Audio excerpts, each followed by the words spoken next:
Hello everyone, how are you doing? This is MD Tech here for another quick tutorial. In today's tutorial, I'm going to show you guys how to do or review recent emails that were sent to you by Instagram.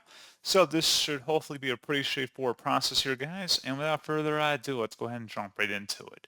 So all you have to do is sign into your Instagram account and select your profile icon in the bottom right corner. And once you're on your profile page, select your hamburger icon in the top right corner. And then you want to select Account Center. Underneath where it says account settings, you want to select password and security. And underneath security checks, you want to select where it says recent emails, and this will list out any recent emails you've received from Instagram. And that's pretty much it.